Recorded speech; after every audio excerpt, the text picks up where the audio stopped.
Welcome back to ClearTask. Today I'm going to show you the official and quickest way to download and install the Claude AI Desktop app on your laptop or PC, whether you're using Windows or Mac. Let's get right into it. First, open up your favorite web browser and head directly to the official download page at claude.com/download. Once the page loads, Anthropic's website will automatically detect your operating system.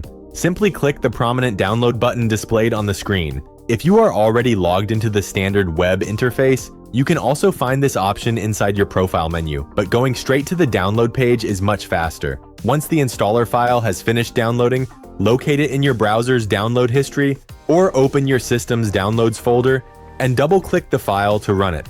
Follow the brief on-screen instructions. On Windows, the setup wizard will install the app smoothly in the background. If you're on a Mac, simply drag the Claude icon into your applications folder. Finally, once the app launches, click Get Started and sign in using your Google account or email address. And just like that, you now have the fully functional Claude Desktop app running natively on your computer. If you found this quick guide helpful, please drop a like, subscribe to ClearTask for more straightforward tutorials, and let me know in the comments if you have any questions. Thanks for watching.